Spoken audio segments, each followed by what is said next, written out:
ಪರಶುರಾಮ ಫೈಬರ್ನಿಂದ ನಿರ್ಮಾಣ ಮಾಡಲಾಗಿದೆ ಆ ಪ್ರತಿಮೆಯನ್ನ ಅಂತ ಹೇಳಿ ಕಾಂಗ್ರೆಸ್ನ ವಾದವಾಗಿತ್ತು.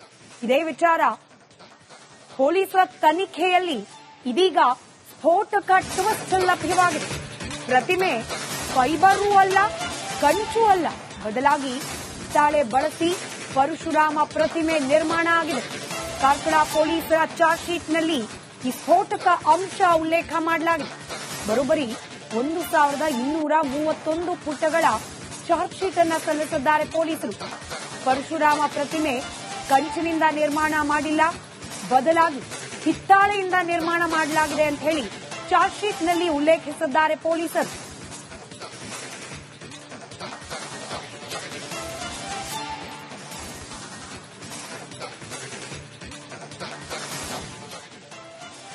ವಿರೋಧ ಪಕ್ಷದ ಸ್ಥಾನದಲ್ಲಿದ್ದ ಸಂದರ್ಭದಲ್ಲಿ ಕಾಂಗ್ರೆಸ್ನ ಆರೋಪ ಇದ್ದಿದ್ದು ಫೈಬರ್ನಿಂದ ಪ್ರತಿಮೆಯನ್ನ ನಿರ್ಮಾಣ ಮಾಡಿ ಹಣವನ್ನ ಲೂಟಿ ಮಾಡಲಾಗಿದೆ ಅಂತ ಹೇಳಿ ಕಾಂಗ್ರೆಸ್ನ ಆರೋಪ ಇದ್ದಿದ್ದು ಫೈಬರ್ನಿಂದ ಪ್ರತಿಮೆ ನಿರ್ಮಾಣ ಮಾಡಲಾಗಿದೆ ಅಂತ ಹೇಳಿ. ಆದ್ರೆ ಇದೀಗ ಕಾಂಗ್ರೆಸ್ನ ಈ ವಾದಕ್ಕೆ ಹಿನ್ನಡೆಯಾಗಿದೆ.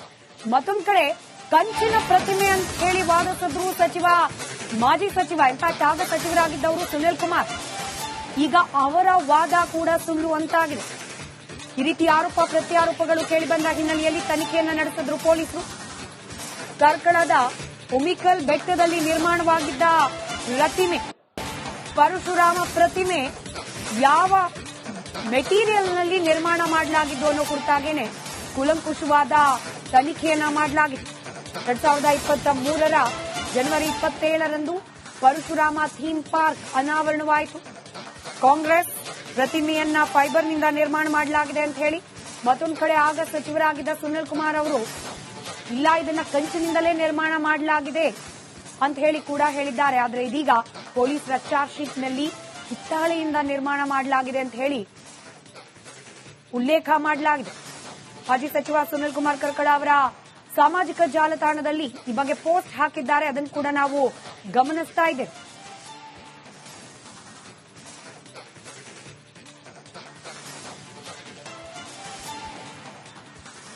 ಹಿತ್ತಾಳೆಯನ್ನ ಬಳಸಿ ಪ್ರತಿಮೆಯನ್ನ ನಿರ್ಮಾಣ ಮಾಡಿದ್ದಾರೆ ಶಿಲ್ಪಿ ಕೃಷ್ಣ ನಾಯಕ್. ತಜ್ಞರ ಪರಿಶೀಲನಾ ವರದಿ ಹಾಗೆ ತನಿಖೆಯಲ್ಲಿ ಇದು ಸಾಬೀತಾಗಿದೆ. ಪ್ರಾಜೆಕ್ಟ್ ಡೈರೆಕ್ಟರ್ ಅರುಣ್ ಕುಮಾರ್ ಹಾಗೆ ಇಂಜಿನಿಯರ್ ಸಚಿನ್ ಕುಮಾರ್ ರಿಂದ ನಂಬಿಕೆ ದ್ರೋಹ, ಒಳಸಂಚು, ಸಾಕ್ಷ್ಯ ನಾಶ ಮಾಡಲಾಗಿದೆ ಅಂತ ಹೇಳಿ ಆರೋಪ ಪಟ್ಟಿಯಲ್ಲಿ ಉಲ್ಲೇಖ ಮಾಡಲಾಗಿದೆ. ಕಾರ್ಕಳ ಕೋರ್ಟ್ಗೆ ಚಾರ್ಜ್ ಶೀಟ್ ಅನ್ನ ಸಲ್ಲಿಸಿದ್ದಾರೆ ಪೊಲೀಸರು. ಈ ಚಾರ್ಜ್ ಶೀಟ್ನಲ್ಲಿ ಕಂಚು ಅಲ್ಲ, ಫೈಬರು ಅಲ್ಲ, ಬದಲಾಗಿ ಹಿತ್ತಾಳೆಯನ್ನ ಬಳಸಿ ಪ್ರತಿಮೆಯನ್ನ ನಿರ್ಮಾಣ ಮಾಡಲಾಗಿದೆ ಅಂತ ಹೇಳಿ ಉಲ್ಲೇಖ ಮಾಡಿದ್ದಾರೆ.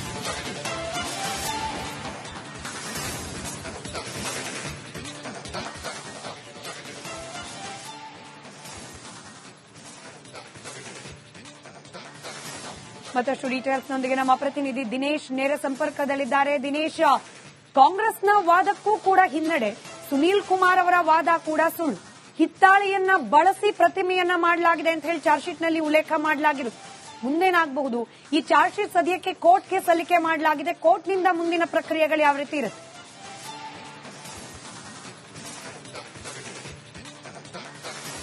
ಹೌದು ಸ್ಮಿತಾ, ಬಹಳಷ್ಟು ಒಂದು ವಿವಾದಕ್ಕೆ ಕಾರಣ ಆಗಿರುವಂತದ್ದು ಏನು ಉಡುಪಿ ಜಿಲ್ಲೆಯ ಕಾರ್ಕಳದ ಬೈಲೂರಿನ ಉಮಿಕಲ್ ಬೆಟ್ಟದಲ್ಲಿ ಸ್ಥಾಪನೆ ಮಾಡಿರ್ತಕ್ಕಂತ ಏನು ಪರಶುರಾಮ ಮೂರ್ತಿ, ಅದು ಈಗ ಯಾವ ಸ್ಥಿತಿಯಲ್ಲಿದೆ ಅನ್ನುವಂಥದ್ದು ತೋರಿಸ್ತಾ ನಿಮ್ಗೆ ವಿವರಿಸ್ತಾ ಹೋಗ್ತೀನಿ. ಇವಾಗ ಈ ರೀತಿಯಾದಂತಹ ಸ್ಥಿತಿಯಲ್ಲಿದೆ. ಏನು 2023ರ ಜನವರಿಯಲ್ಲಿ ಇದನ್ನು ಸ್ಥಾಪನೆ ಮಾಡಲಾಗಿ ಉದ್ಘಾಟನೆ ಕೂಡ ಮಾಡಲಾಗಿತ್ತು. ಅಂದಿನ ಮುಖ್ಯಮಂತ್ರಿ ಆದಂತಹ ಬಸವರಾಜ ಬೊಮ್ಮಾಯಿ ಅವರು ಈ ಒಂದು ಮೂರ್ತಿಯನ್ನು ಲೋಕಾರ್ಪಣೆಗೊಳಿಸಿದ್ರು. ಬಹಳಷ್ಟು ದೊಡ್ಡ ಮಟ್ಟಿನ ಕಾರ್ಯಕ್ರಮ ಆಗ ನಡೆದಿತ್ತು ಮತ್ತು ಏನೋ 2-3 ದಿನಗಳ ಒಂದು ಉತ್ಸವದ ರೀತಿ ಕಾರ್ಯಕ್ರಮ ಕೂಡ ಬಹಳಷ್ಟು ವಿಜೃಂಭಣೆಯಿಂದ ಕೂಡ ಆಗಿತ್ತು. ಆಗ ಏನು ಕಾರ್ಕಳದ ಶಾಸಕರಾದಂತಹ ಸುನಿಲ್ ಕುಮಾರ್ ಅವರು ಇಲ್ಲಿನ ಏನು ಸಚಿವರು ಕೂಡ ಆಗಿದ್ರು. ಹಾಗಾಗಿ ಬಹಳಷ್ಟು ದೊಡ್ಡ ಮಟ್ಟಿನ ಕಾರ್ಯಕ್ರಮ ಆಗ ಆಗಿತ್ತು ಮತ್ತು ಈ ಒಂದು ಪರಶುರಾಮ ಮೂರ್ತಿ ಏನಿದೆ ಅದು ಬಹಳಷ್ಟು ಏನು ಪ್ರಸಿದ್ಧಿಗೂ ಕೂಡ ಬಂದಿತ್ತು. ಈ ಕೇವಲ ಜಿಲ್ಲೆ ಮಾತ್ರ ಅಲ್ಲದೆ ದಕ್ಷಿಣ ಕನ್ನಡ ಭಾಗ ಜೊತೆಗೆ ರಾಜ್ಯದ ಇತರ ಭಾಗ ಅಂದ್ರೆ ಉಡುಪಿಗೆ ಜಿಲ್ಲೆಗೆ ಬರುವವರು ಕೂಡ ಇದನ್ನು ವೀಕ್ಷಣೆಗೆ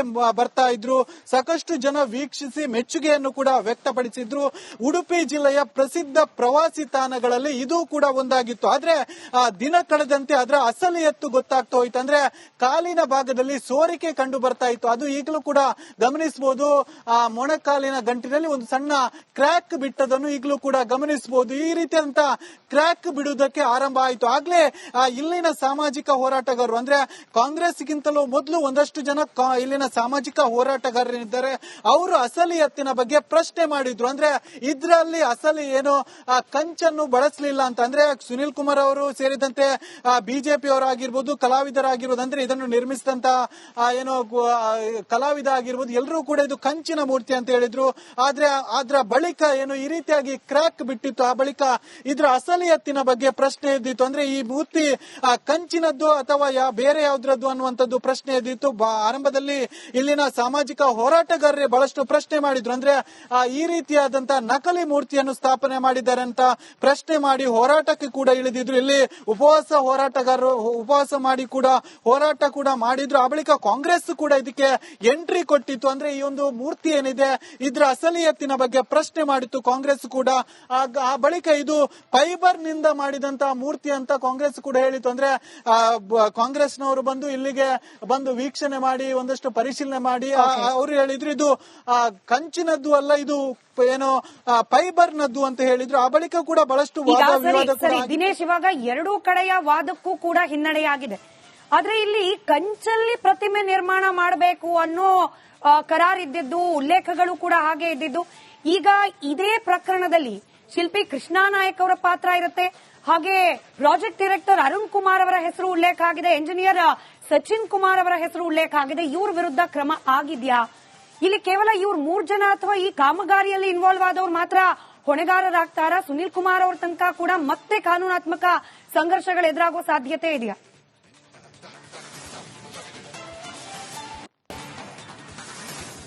ಹೌದು ಸ್ಮಿತಾ, ಅಂದ್ರೆ 2024ರಲ್ಲಿ ಕೃಷ್ಣ ಶೆಟ್ಟಿ ಅವರು ಈ ಬಗ್ಗೆ ದೂರು ದಾಖಲಿಸಿದ್ರು. ದೂರು ದಾಖಲಿಸಿದ ಬಳಿಕ ಇದನ್ನು ತನಿಖೆಗೆ ಎತ್ತಿಕೊಂಡಂತಹ ಪೊಲೀಸರು ತನಿಖೆ ಕೂಡ ಮಾಡ್ತಾರೆ ಮತ್ತು ಪೊಲೀಸರು ಮತ್ತು ತಜ್ಞರು ಇದನ್ನು ತನಿಖೆ ಮಾಡಿ ಈಗಾಗಲೇ ಚಾರ್ಜ್ ಶೀಟ್ ಕೂಡ ಸಲ್ಲಿಕೆ ಮಾಡಿರುವಂತದ್ದು. 1,000ಕ್ಕೂ ಹೆಚ್ಚಿನ ಪುಟಗಳ ಚಾರ್ಜ್ ಶೀಟ್ ಸಲ್ಲಿಕೆ ಆಗಿರುವಂತದ್ದು. ಇದರಲ್ಲೂ ಕೂಡ ಉಲ್ಲೇಖ ಮಾಡಿರುವಂತದ್ದು ಸ್ಪಷ್ಟವಾಗಿ ಇದು ಕಂಚಿನದ್ದು ಅಲ್ಲ, ಫೈಬರ್ನದ್ದು ಅಲ್ಲ, ಇದು ಏನು ಹಿತ್ತಾಳೆದ್ದು ಅನ್ನುವಂಥದ್ದು ಉಲ್ಲೇಖವನ್ನು ಕೂಡ ಮಾಡಿರುವಂತದ್ದು. ಜೊತೆಗೆ ಒಂದಷ್ಟು ಏನು ಅಂದ್ರೆ ಇದರ ಮೇಲ್ಭಾಗ ಏನಿದೆ ಅದನ್ನು ರಾತ್ರೋರಾತ್ರಿಯಾಗಿ ಇಲ್ಲಿಂದ ತೆಗೆದುಕೊಂಡು ಹೋಗಲಾಯಿತು. ಅದನ್ನು ಕೂಡ ಉಲ್ಲೇಖ ಮಾಡಿರುವಂತದ್ದು. ಇದನ್ನು ತೆಗೆದುಕೊಂಡು ಹೋಗಿ ಉಡುಪಿ ಪಕ್ಕದ ಅಲೆಯೂರಿನಲ್ಲಿ ಇರಿಸಿದ್ರು. ಅದನ್ನು ಆ ಸಂದರ್ಭದಲ್ಲಿ ಹೇಳಿದ್ರು ಬೆಂಗಳೂರಿಗೆ ಸಾಗಿಸಲಾಗಿದೆ, ಒಂದಷ್ಟು ಮೂರ್ತಿಯಲ್ಲಿ ಬದಲಾವಣೆ ಮಾಡಬೇಕಾಗಿತ್ತು, ಹಾಗಾಗಿ ಸಾಗಿಸಲಾಗಿದೆ ಅನ್ನುವಂಥದ್ದು ಹೇಳಿದ್ರು. ಇದನ್ನೆಲ್ಲವನ್ನು ಕೂಡ ಚಾರ್ಜ್ ಶೀಟ್ ನಲ್ಲಿ ಉಲ್ಲೇಖ ಮಾಡಿರುವಂತದ್ದು. ಜೊತೆಗೆ ನಿರ್ಮಿತಿ ಕೇಂದ್ರದ ಅರುಣ್ ಕುಮಾರ್ ಮತ್ತು ಇಂಜಿನಿಯರ್ ಜೊತೆಗೆ ಇದನ್ನು ನಿರ್ಮಿಸಿದಂತ ಕೃಷ್ಣ ನಾಯ್ಕ್ ಕಲಾವಿದ ಕೃಷ್ಣ ನಾಯ್ಕ್ ಏನಿದ್ದಾರೆ ಅವರ ವಿರುದ್ಧ ಈಗಾಗಲೇ ಚಾರ್ಜ್ ಶೀಟ್ ನಲ್ಲಿ ಉಲ್ಲೇಖ ಆಗಿರುವಂತದ್ದು. ಸಾಕ್ಷ್ಯ ನಾಶ, ನಂಬಿಕೆ ದ್ರೋಹ, ಈ ರೀತಿಯಾದಂತಹ ಒಂದು ಇದನ್ನು ಕೂಡ ಒಂದು ಚಾರ್ಜ್ ಶೀಟ್ ನಲ್ಲಿ ಉಲ್ಲೇಖ ಮಾಡಿರುವಂತದ್ದು.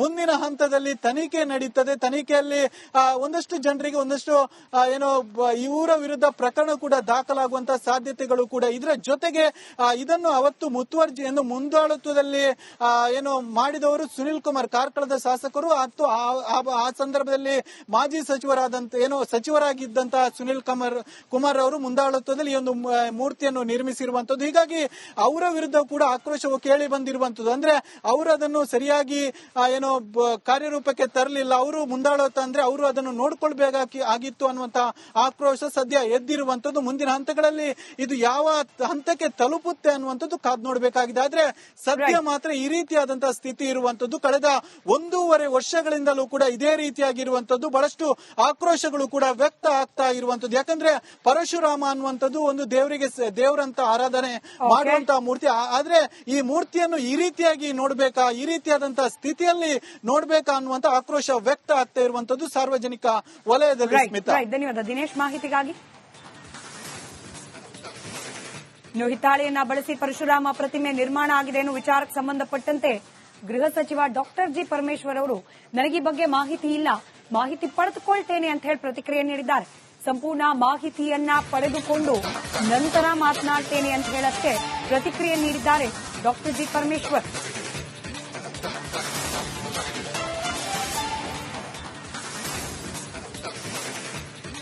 ಅಲ್ಲ, ನನಗೆ ಅದು ಸಂಪೂರ್ಣ ಮಾಹಿತಿ ತಗೊಳ್ಬೇಕು ನಾನು. ಯಾಕೆಂದ್ರೆ ಮಾಹಿತಿ ತಗೊಂಡ ಮೇಲೆ ಹೇಳ್ತೀನಿ. ಅಲ್ಲ, ನನಗೆ ಅದು ಸಂಪೂರ್ಣ ಮಾಹಿತಿ ತಗೊಳ್ಬೇಕು ನಾನು. ಯಾಕೆಂದ್ರೆ ಮಾಹಿತಿ ತಗೊಂಡ ಮೇಲೆ ಹೇಳ್ತೀನಿ. ಅಲ್ಲ, ನನಗೆ ಅದು ಸಂಪೂರ್ಣ ಮಾಹಿತಿ ತಗೊಳ್ಬೇಕು ನಾನು.